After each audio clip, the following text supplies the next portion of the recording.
dị onye mee nke ọma ebulie ya elu si ejide nke oji na-aga n'iru biko ka anyị gbakọ kịta wee kenye n'esa eze adịghị adị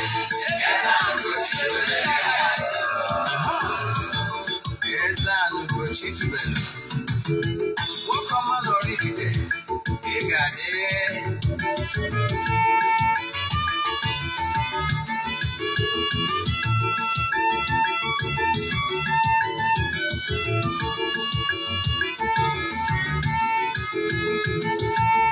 ọdịnala bụ eziokwu ọdịnala bụ ụzọ ndụ ị ma na o nwere olu na-eti mkpu na-asị ụmụ Igbo chigharịa ụmụ Igbo chigharịa kwa mbọsị ọ na-eti n'ụtụtụ na abalị ọ nọ na nkụzi Eze-Ana Ugochi tubelu onye ọma na oraifite onye mgbasa ozi ọma ọdịnala gaba n'ihu Eze-Ana Ugochi tubelu onye ọma n'ije eme ọnụ ọdịnala bụ ụzọ ndụ gaba n'ihu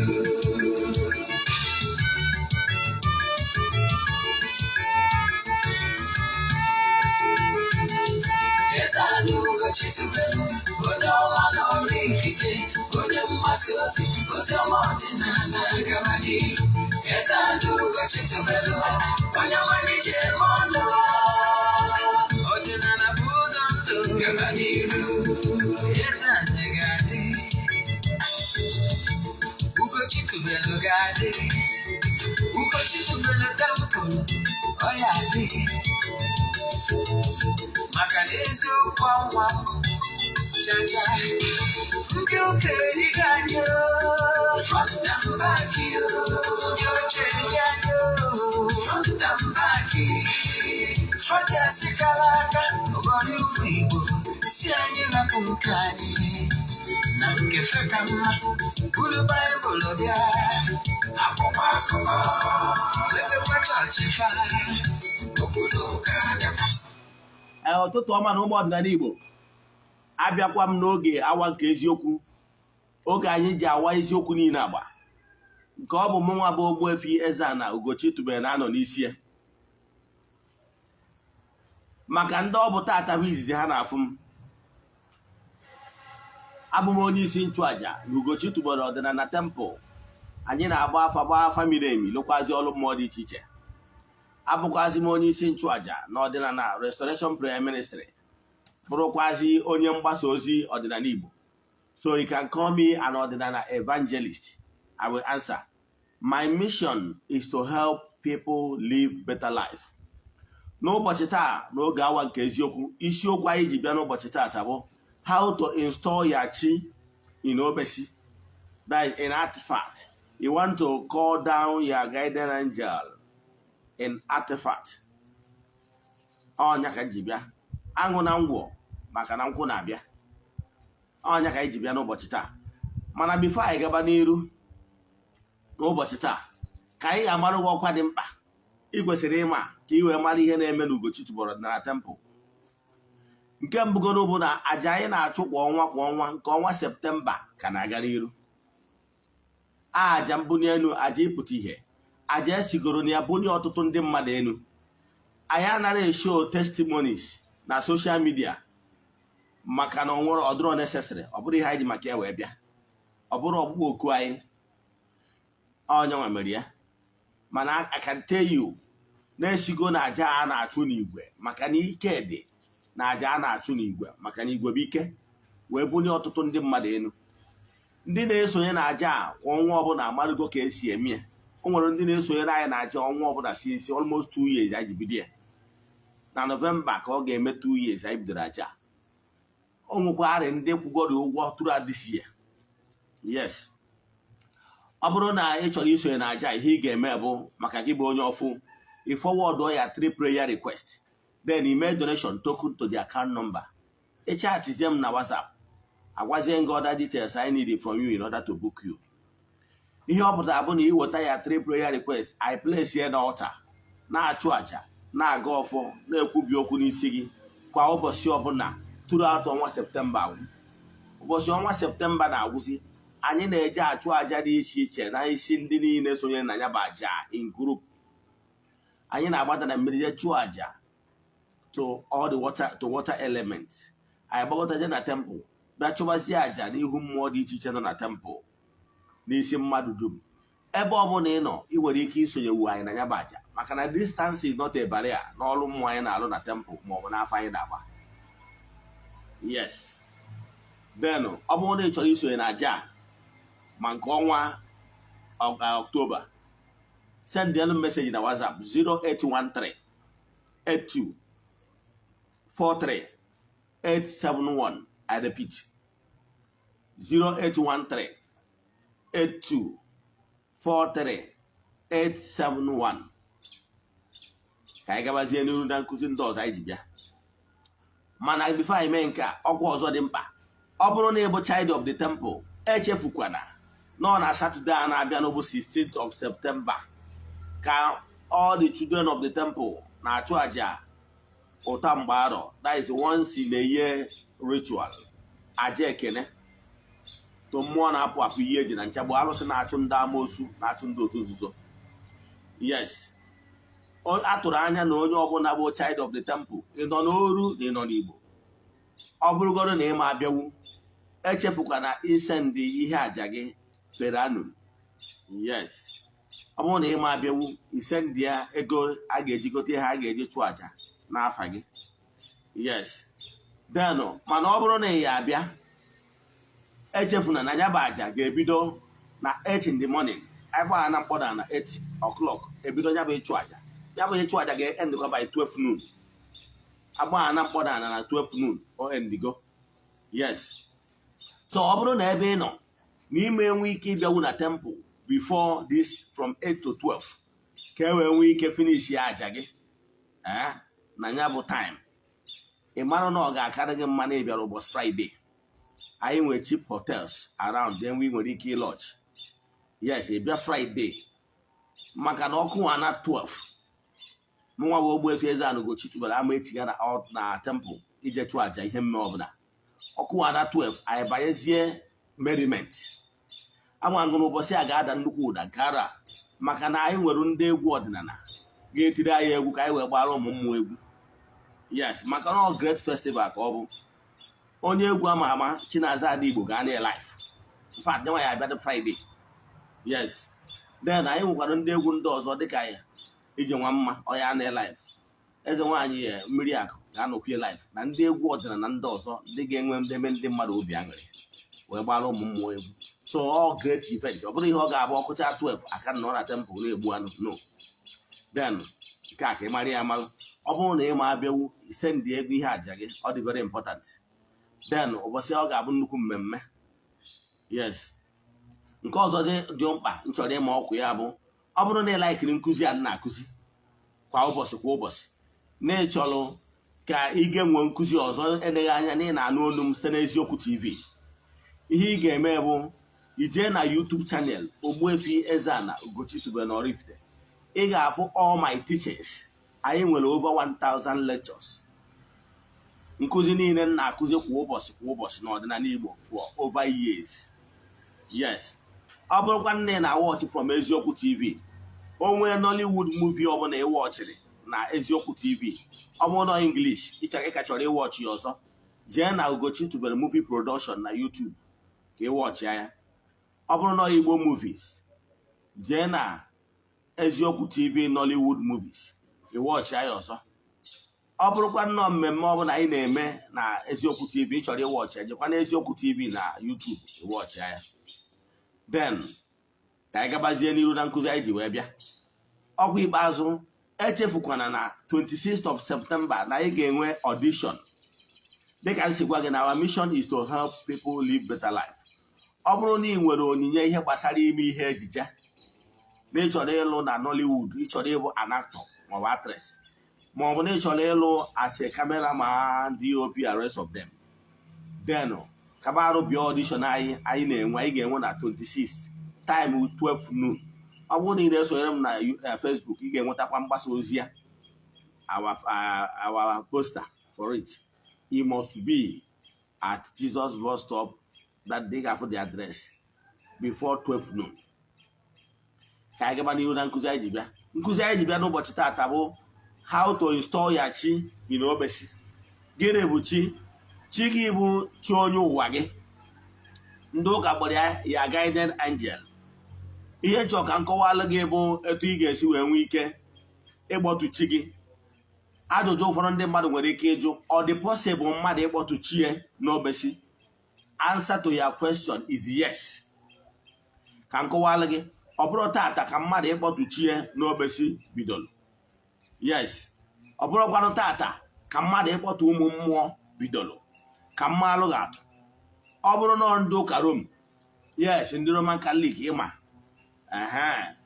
O nwere mmemme ha na-akpọ mmemme odido dị asọ ajamas. Na ya bụ mmemme a ha na-akpọ mmemme odido dị asọ ajamas ya nwa. Na ya bụ mmemme anwa ha na-eje na ya bụ mmemme a wee je kpọtuo mmụọ. Maka na ha kwenyere site n'okwu odido dị asọ fada kwuru na Jizọs ha bụ chi ha kwenyere na ya ga-agbadata bịa banye na achịcha anwa. Achịcha ya ekoro eko. Achịcha bụ achịcha ndị Reverend Sister mere.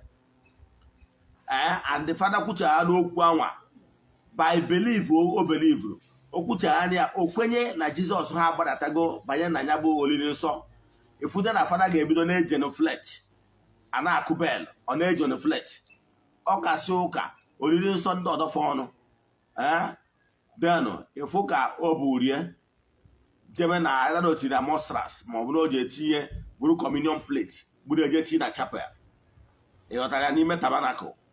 So o kwenyere na bai okwu ahụ o kwuru na eho chukwu ha abatago na ya bụ achịcha na-ekoghị eko ndị Reverend Sister lụ.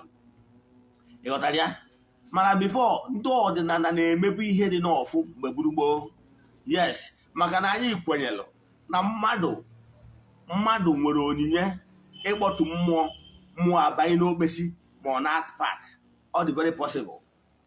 Yes, ọ dị very possible na ọ bụrụ na ị mara how things work, marakwanụ ka esi eme ya. Now, nwere achọ ịkọwalụ gị bụ na ndị Igbo na-eme ị nwere ike ịkpọtụchi onye ụwa gị n'Okpesi. The reason bụ ihe eji kpọtụchi onye ụwa gị n'Okpesi ma ọ bụrụ na ị nọ nso.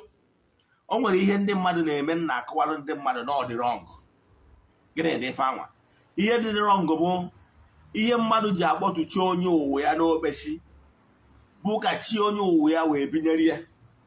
Ka ya na chi onye ụwa ya wee nọdụ 247.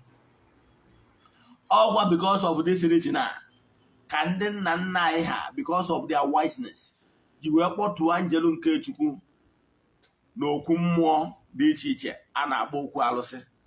Obodo ọbụla na ụmụnna dị iche iche nwere okwu mmụọ na befa. Yes. So mgbe ọbụla the elders butere ọfọ wee follow the normal process ndị nwere ya bụ ikikere wee kpọtụọ mmụọ n'aha Chukwu okike.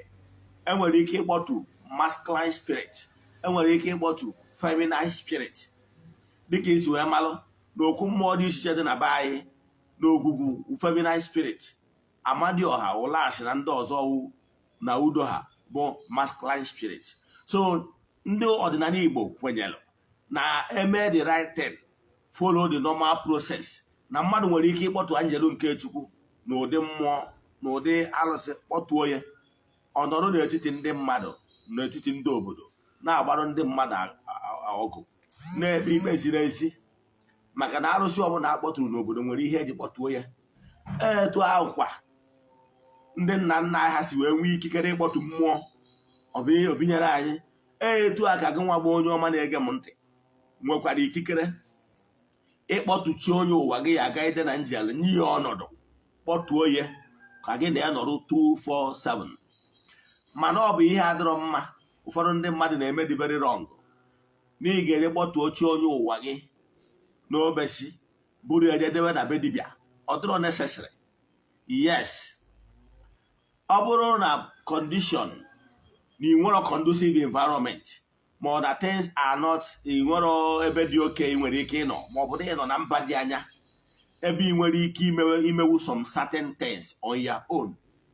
I can tell you, ọ dịrọ necessary na ịkpọtụrụ onye ụwa gị n'Okpesi bụrụ eje debe na be dibịa. Ọ dịrọ necessary. Ịghọtara ya?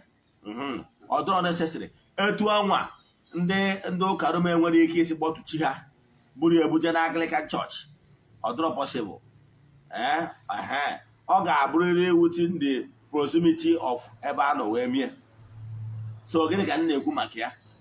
Ọ bụrụ na ị chọrọ n'ịnọ obodo oyibo n'ịnọ mba dị anya mana ị chọrọ ịkpọtụchi gị n'Okpesi, ọ bụrụ na ị nwere ebe ị ga-edebe ya na be gị, biko na chi gị ewu ya personal stuff. Ọ bụrụ na ị nwere ebe ị ga-edebe ya na be gị, ọ bụrụ na be nna gị adịrọ ma ọ bụ na ị nwere conducive environment na be nna gị ebe ị ga-edebe ya, ọ bụgodị na ị na Abuja ịnọkwa ịnatakwa n'ụlọ bịa chukwu achị gị ịnachigakwa. Ọ bụrụ na ị nwere ebe ị ga-edebe ya, ịkpọtụrụ ya n'Okpesi. Kama were ọjị chee ihu na east. Kedu ka esi ama east? Agwara m gị na ịpụta ha na kọmpandụ ebe ibi n'ọnwa ụtụtụ, n'oge ụtụtụ, ị ga-afụ saịdị anwụ si achanite. Nọọ saịdị anwụ si achanite bụ east. Then ị ga na-anọ saịdị anwa na-efesi that east anwa. Ihe ọ pụtara na 4 corners of your room nwere ebe bụ east. So ebe ọnwụ na anwụ si achanite n'ụtụtụ na ịnọ n'ilo na kọmpandụ gị, bazie n'ime ụlọ gị 4 corner ọ bụ na fesi saịdị ahụ bụ east.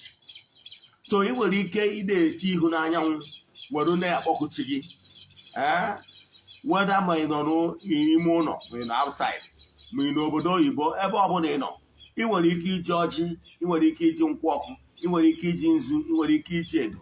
Ọ bụrụ na ịfọrọ ihe ndị ị nwaziri ike iji a cup of water wee kwubie okwu wee pour libation, kpọkuo oche onye ụwa gị. Anyanwụ wụ the energizer. So in absence of na ị nwere ebe ịkpọtụrụ chi gị n'Okpesi, ị nwere ike ịnọ n'anyanwụ sọmọn oche onye ụwa kpọkuo ya ọza gị. Ịghọtara ya? Okpukpere dị iche iche mara believe n'ike anyanwụ. Yes, ọ bụgoro ndị okpukpere Rome a na-agba ya the day eji worship the sun god. Onye ma bụ Sunday. Ịghọtara ya? Etu a ka ọ dịkwa n'okpukpere dị iche iche na-ewube their altar facing the east. Yes, ndị ewubere the altar facing the east na-eche ihu na east. Mana e nwere ike nwere idea na that ya altar, na that ya temple systematically na-arụrụ ya ofesi east. Then ihe ọzọ chọrọ ịkọwakwala gị ihe ọzọ ịmara ọbụla, ọ bụrụ na ị nwere ike ịkpọtụchi gị dọba ya na be gị, ma ọ bụ because na ị nwere conducive environment, nwanne na-akpọchi gị n'anyanwụ ọ ga-asa gị. Ịghọtara ya? Na anyanwụ represent the power of the Almighty, the energizer. Without the power of sun, nothing, nwere ihe ọbụla ị kọrọ ga-ajaminate ike aka ike anyanwụ. Na ihe na-achọ ịkọwala gị bụ na ọ na-anyanwụ kpọkuo chi gị na ọ ga-asa gị. Mana ọ bụrụ na dịka mụ nwa bụ dibịa, onye ọbụla dibịa ga-anọdịrị n'ihu ọrịa.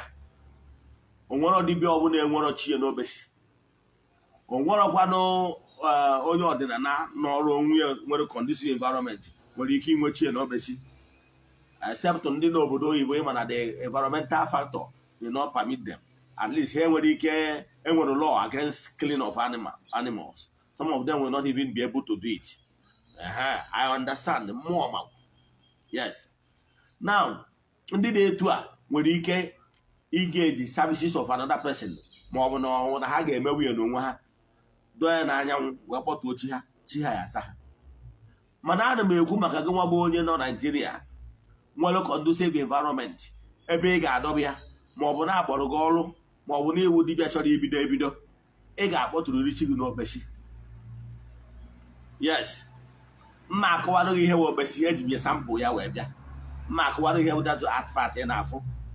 Those artifacts Okpesi can come in various shape.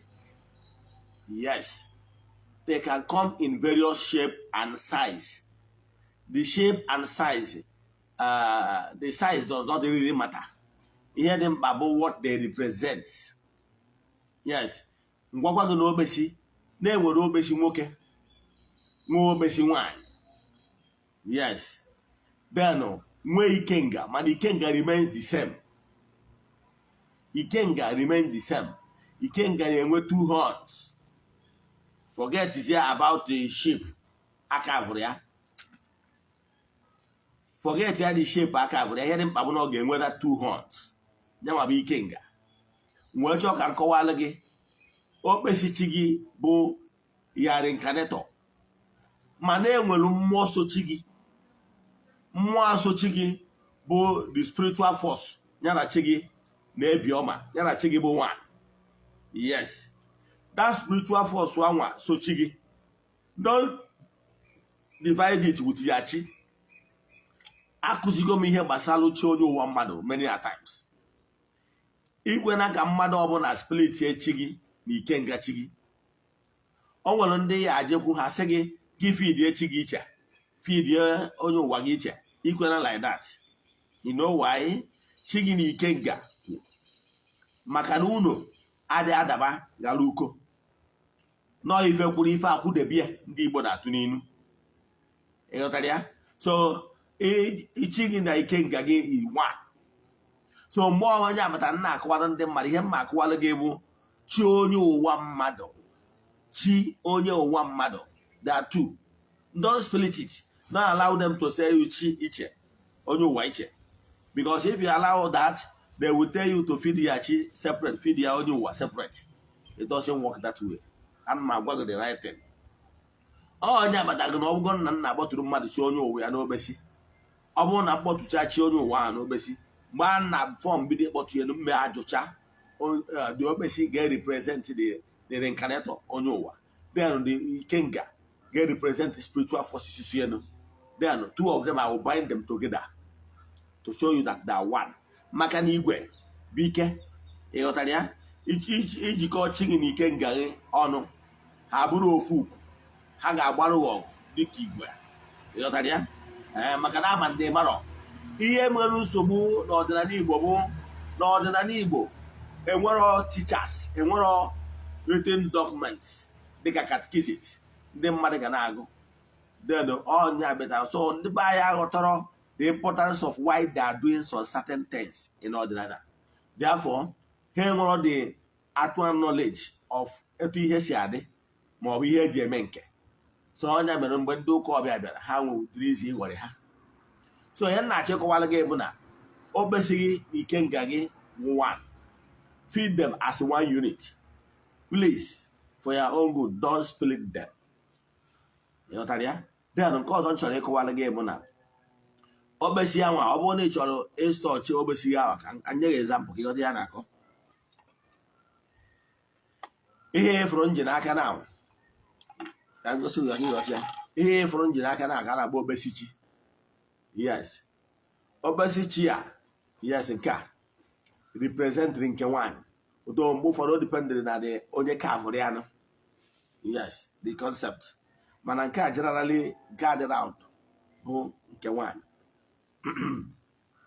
Nke nwoke nwere ike abịa n'etiti ebe a, aka abụọ ya four corner. Ịghọtara ya? Yes. This is ikenga. Forget the shape o bụ. Ifuru the two horns. Yes, or ikenga. So no matter the shape esi ka abịa, as long as if for these two horns is ikenga. So ihe awụ okpesi, ihe awụ okpesi ikenga. While nke awụ okpesi chi. So ọ bụrụ na m chọrọ ịgbọtụrụ chi gị onye ụwa gị, these two things must be present. Maka na ife kwuru ife akwụdebie. Ndị Igbo na-ekwu n'okwu. Now, etu mmesi m ihe bụ na ọ bụrụ na m chọrọ ịgbọtụrụ chi gị n'okpesi a. Yes, two things ka a na-eme, summoning ya chi and feeding ya chi the same time. Na ihe m ga-emegoro wee bụrụ m ụzọ je chọọ afịfịa eji ajụchapụ ochi. Ọ bara uru ịkpọrọ gị afọ maka na ụfọdụ ihe anyị nwa na-akpọ nwere ike ọ bụrụ ihe ọzọ ụnụ na-akpọ, ndị ọzọ na-akpọ n'ala Igbo bụ ụnụ. Mana enwere some certain things nwere ofu afa like alligator pepper, ose ọjị. At least amaghị na greater number of ndị Igbo na-akpọ ya ose ọjị. Yes, iweta alligator pepper, achọrọ m ka nkọwalụ nke ga-adịrị gị izi maka mkpọwalụ gị ahịfịa ị mara inwe ga-eweta the wrong word. So use ose ọjị. Achọrọ m ka nkọwa ọdịnala otu ọ ga-esi wee simplify ya etu ọ ga-esi dịrị gị izi. Okay, weta ose ọjị. Maka ihi na onye ka bụrụ ihe a, ị mara onye ọ bụ. Ị mara ma ụchụ ọdị n'ụzọ ya. Ị marakwanụ na onye na-ele ya ele aka bitere ya bitere, because this is a sacred object. So therefore, before you were able to use it as a sacred stuff. Ị ga-edo ya nsọ. Ọ bụrụ ndị ụka mgbe anyị na-eje ụka Rom, anyị gota chaplet, anyị gota medal, anyị jekwu fada ka fada goziere anyị ya. Ome aka etu a, Dominus Vobiscum, omee ya kpee ekpere biere ya aka, iwere ngwerụzi aṅụrị ka chinchi nawa. Ọ ya anyị fụrụ mgbe anyị na-eje ụka Rom. Now, ihe m na-achịkọwara gị bụ na iweta ogilisi iwetazie this alligator pepper, ose ọjị, ị na-ajụchi ya n'ahụ, eme emetụsi ya n'ahụ ya, bọtụ n'isi n'akụkụ na ọdụ ya. Ihe ị na-emetụ ya, ị na-ekwu okwu, echefukwana na ihe ọbụla ị na-ekwu bụ ihe mmụọ na-anụ. Na ị na-ajụchapụ ụchụ mmụọ na ụchụ mmadụ, ụchụ mmụọ na ụchụ mmadụ ka ị ga na-ekwu, maka na ị marọ na onye metụrụ ya aka onye otu so. Yes, ọ dị possible onye otu so ịda contaminate whatever ahụ na o metụrụ aka otu agba ya. Yes, maka n'ihi na ị mara onye yu metụrụ ya aka ma ọ bụ onye na-eriele. Yes, ị mara aka tọchịsịrị ya mgbe ọ ka dị na shop onye na-erie. Dị afọ i were ose ọjị na ị na-ajụchapụ ihe bụ ụchụ mmụọ na ụchụ mmadụ, imechaa ya i were eme 4 times n'ihu ya, isi ya bụ fọ nke a, itufuo ya bụ ose ọjị, iweta ose ọjị ọzọ werekwa wee dụcha nke ike nga ịzụchacha ya itufuo. Wee mgbe ị na-ajụcha ihe ị ga na-ekwu nwere ihe ọbụla bụ ụchụ mmụọ na ụchụ mmadụ nọ n'ogirisi ya n'ọnya ka ị na-ajụpụ. Now, ka m kọwaziere gị, ị nwere ike iyuzu osisi ọbụla wee ka avụ ya. Ọ bụrụ osisi ọbụla ka ị ga-eyuzu, sorry, ọ bụrụ osisi ọbụla ka ị ga-eyuzu. E nwere ụfọdụ osisi, ụfọdụ ga-ajụ mmadụ nwere ike ije were plank mee ya. Mba. O nwere osisi a na-akpọ sacred trees. Yes, sacred trees, maka na those osisi anwa by their nature they are attracting spirits. Ọ osisi ụmụ mmụọ na-ebi na ya. Can you use all these terms? Ya o nwere ụfọdụ osisi ụmụ mmụọ na-ebi na ya. Ka mmakwara gị atụ etu a ka ọ ifuru flowers. O nwere some flowers ọ ga-abụ the aroma they are bringing out, the fuma and the incense, butterflies. Normally, ndị na-abịa ndị a na-ana that flower because of what the flower is giving out is what attracted to them. Yes, so enwere osisi ọbụla nwere ihe ọ contain. Ka mmalụ ga-atụ, ọ bụrụ na ị nwee ejegoro ụka Rom, nwere ihe a na-akpọ frankincense anyị na-eyuzu mgbe a. Ị nwere ike ịnwere idea. Yes, ihe anyị na-afụ ndị masaba na-eje were chakol tinye na tọrebụl. Ije na saizi azụ ka sakrisi bifo ụka ebido, efu ka ndị masaba mụnyere ya ọkụ na-efi etu a na-efi etu ọ chakol. Efedoda chakol a efedoda chakol awa, chakol a achakere achaziri ere. Ụfọdụ apụtazi kabas. Ọ chakol a ka a na-ewelu incense wunye n'ime, awụnyezie n'ime, fada na-efe around the altar. Ịghọtara ya? Ha believe maka that incense a na-ekwu ihe akwụkwọ azụ osisi and gum so osisi anwa. The smell of that osisi anwa nwere capability ịchụpụ unclean spirit, attract good spirit. What you don't know is only a mystery to you. So ọnya ka eji efe nya bụ incense ka unclean spirit wee bịa pụọ, ka ezigbo mmụọ wee bata isonyere na aja mas. All that is their concept. Mana ime ihe ji mmadụ ga-atụ ya ka i wee malụ n'ike dị na-enwere ihe Chukwu kere eke gasị nwere ike dị iche iche, maka na ekere ọlụ eke. So ihe na-achịkọwalụ gị na o nwere usoro osisi ụfọdụ dị very sacred. Nke mbụ, o nwere osisi a na-akpọ ngwu the protector ngwu, osisi ngwu a sacred tree. Ịbịa n'obi ma o nwere ihe a na-akpọ mpata nji anọ n'obi, osisi ngwu ka eji wee tụ ya. Now, e nwere osisi a na-agba osisi ọjị, iroko tree, adị ama aka osisi mmụọ ka ọ bụ ụmụ mmụọ na-ebi na ya. Etu ụmụ mmụọ si ebi na ngwu ka ụmụ mmụọ si ebi na ya. Ọnya batara ụmụ osisi ndị a nwere ike ịpụta fụ ebe a gbawara ya akwa. Yes, etu a ka ọ dị osisi a na-agbụ osisi akpụ ọkalete. ịma na enwere akpụ ọkalete daizi akpụ ndị mmiri nwa akpụ ndị ichie. Akpụ ndị ichie bụ akpụ anwa na-ebu ogwu n'ogwu n'ahụ ya gasị, mana akwụkwọ ya ga-agba akwụkwọ akpụ. Yes, mana ọ bụrụ akpụ nke ị na-eri eri, mana ọ ga-erize mbụrụ akwụkwọ akpụ. Yes, mana ọ ga-etochi nnukwu ogologo. O nwere nke na-agbadi mkpa, nwere ike sef etu nha ogologo aka m agha agawa ya right round. Yes, ọ osisi mmụọ maka na ụmụ mmụọ na-ebi ya. Ya so enwekwara ogirisi. Ogirisi bụkwa nnukwu osisi, ukwu ogirisi mmụọ na ya ebikwa na ya. Ọnya kpatara na anyị na-arụ ụfọdụ ọrụ dị iche iche na anyị na-eji ogirisi wee na-arụ ya. Anyị na-eji ya adọtụ mmụọ maka na ọ na-enye aka mmụọ a na-amapụ amapụ. O nwekwara ọgbụ na-eche ndo. Ka m kwụsị ebe a. So osisi eji atụ ya ga-abụrịrị osisi ụmụ mmụọ na-ebi na ya. The gods are wise. Our ancestors are wise. Yes. Ana m achọ ịkọwara na ihe niile na ndị our ancestors na-eme na ụmụ mmụọ kụziri ha na-eme ya. Ị ga-ajụzi onwe kere ka our ancestors si wee malụ na-enwere particular osisi a ga-eji wee mee ihe mmụọ. The gods are wise. So ha nwa ma ụmụ osisi ndị a mmụọ na-ebi na ya, and osisi ndị a mmụọ na-ebi na ya ka eji akpọtụ mmụọ.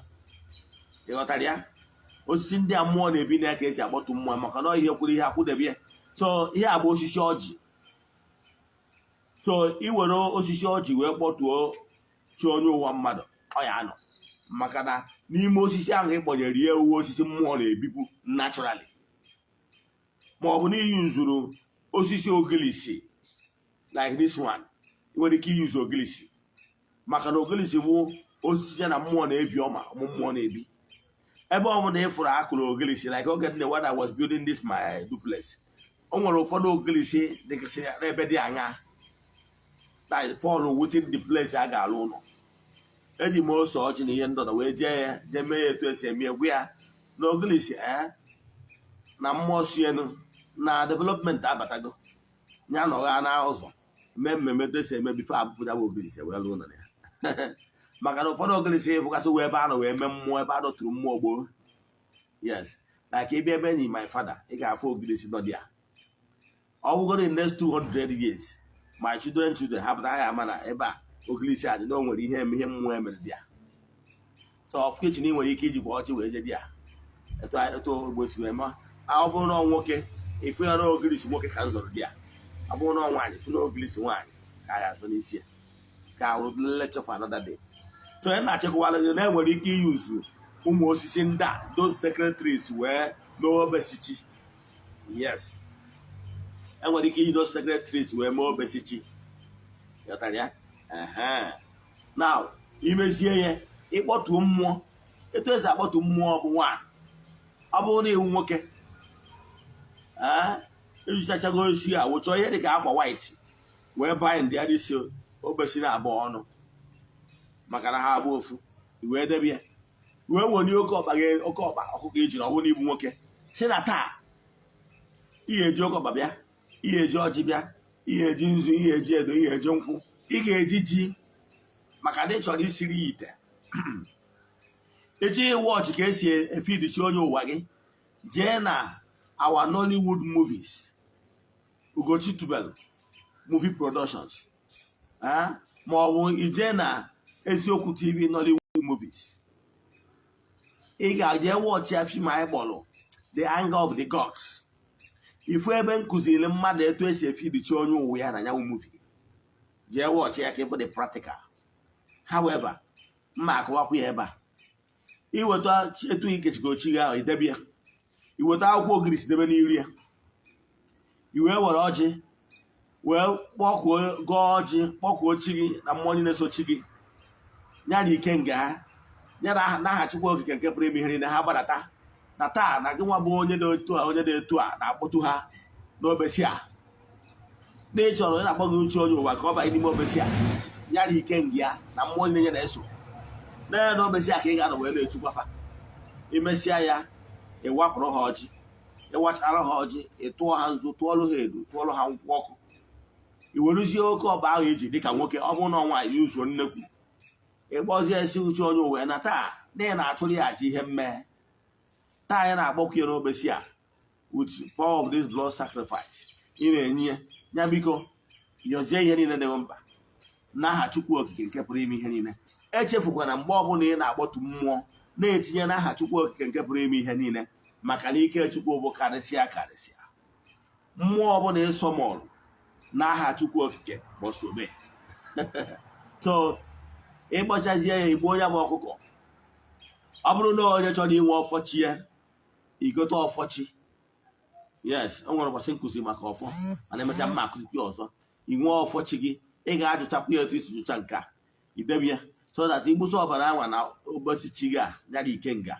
ịtụtakwa ya na ọfọ gị then imesizie ya ije sie ya bụ ọkụkọ ya na ya bụ ji isie isichaa ya iwere isie ụkwụ ya obi ya live ya na ofe ibe ji ị ga-abanye chi gị yes ị ga-eru ebe ahụ were ya na efere si chi gị na ji anwa na ọkụkọ ahụ egburu ya n'oge na iwere isi ya na ụkwụ ya tinyere ya were obi ya bụ ọkụkọ tinyere ya si ya na ka obi gị na ya bụrụ ofu werezie live ya pirisie ya na chi kee ya ihe dịka nto 5 na efere ahụ iji iwerezie ya ofu ụzọ chi m ana m enye gị nri na afọ abụ na afọ ịtụ ata abụ afọ debie iwerekwa ọzọ chi onye ụwa ana m enye gị nri na nkwọ abụ na nkwọ idebie chi onye ụwa ana m enye gị nri na eke abụ na eke idebie chi onye ụwa ana m enye gị nri na orie abụ na orie idebie ụfọdụ the last portion irie that last portion onye abụ na gị na chi ga-erikogo imesizie eri ịhapụ ya enwere ike ọnwụ na imere ya n'ụtụtụ o nwere ike late in the evening iburukwazie Okpesi chi gị a degbukwazie n'ụlọ ebe ị chọrọ ka ọ na-adị permanently ọkụkọ anwa na ji anwa imere ihe niile anwa ihe afụ na other elements will come and feast on it. Ọkụkọ can come, lizard can come, nnụnụ can come, ahụhụ can come. Don't mind. Ihe niile abụ aja ị chụrụ n'ụbọchị anwa ụmụ anụmanụ niile a ga-abịa rie n'afa chi gị maka na chi gị bụ mmụọ onwere ọnụ o ji eri ife anyị bụ mmadụ na-eri ife maka ihi na anyị nwere flesh and blood anyị niile dị vitamin mana mmụọ anaghị eri ife ihe ọ bụla ị nyere mmụọ bụkwa ihe niile ekere eke ga-eso mmụọ rie ya n'afa mmụọ.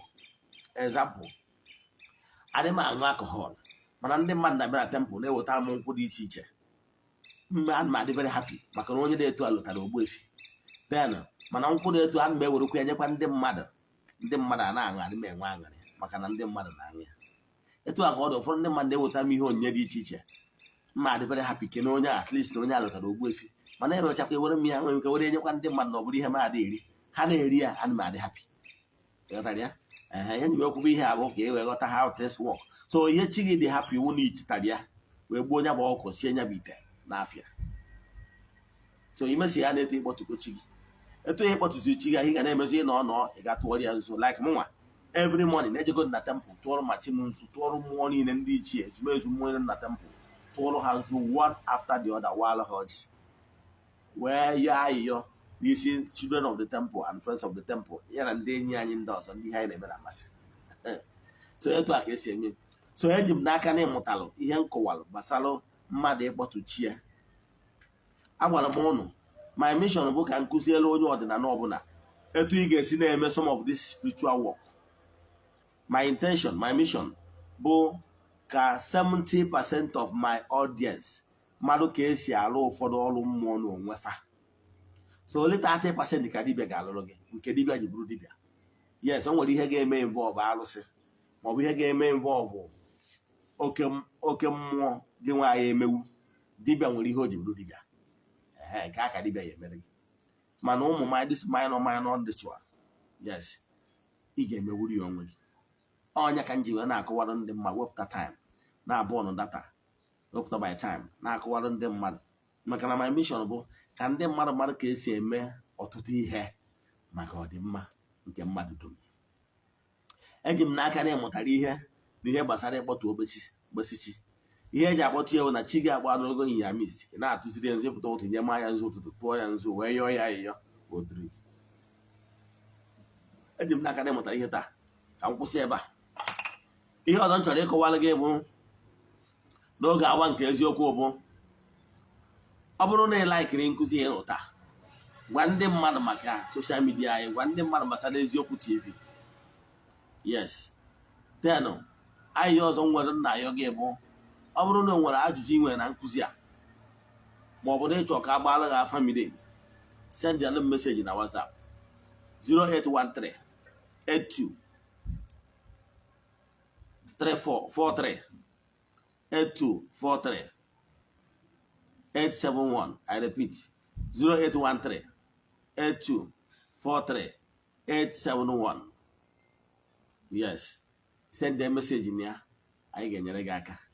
I want to say, boy, I'm number, but I want to call you number. I want to make pick here. I'm busy. My PA will pick it. Or WhatsApp number. No, they can send the message. Ana m ayọ na-aga ọfọ n'isi n'ụbọchị taa n'aha Chukwu Okike nke pụrụ ime ihe niile, n'isi ndị children of the temple, yana n'isi ndị friends of the temple, yana n'isi ndị ihe niile anyị na-eme na-amasị na ndị sonyere anyị na-aja ọnwa Septemba. A sị na ọmaka ga-emere ụnụ, a sị na ife ọma dị na-eno ya dara ụnụ n'ala, ọdịnala na ọya eburu ụnụ omekụwa were anya ha wee fụ. A sị m onye echeche ihe ọjọọ ya eme ụnụ ya ma onwe. A sị m onye sị na ụnụ ga-adị mma na onye a ga-adị mma, mana onye sị na ụnụ ama adị mma na onye a ama nnata mgbatịrị ụwa agwụ. A sị m onye ọbụla sịrị ka eme ụnụ na ọ karịrị ụnụ, akpọkọ m nda njeru nke Chukwu, mmụọ ihe na-eri oke n'ụbọchị afọ, ha mebe onye anwa na ha karịrị ya n'afọ Chukwu Okike nke pụrụ ime ihe niile n'okwu okwuchi atịrị ya ọfọ. A sị na ọmaka ya emere ụnụ, na-anyịkwa ụnụ ka ọ na-adịkwa n'oge awa nke eziokwu echi niile. Onye na onye akọrọ nwanne ya. Daalụnụ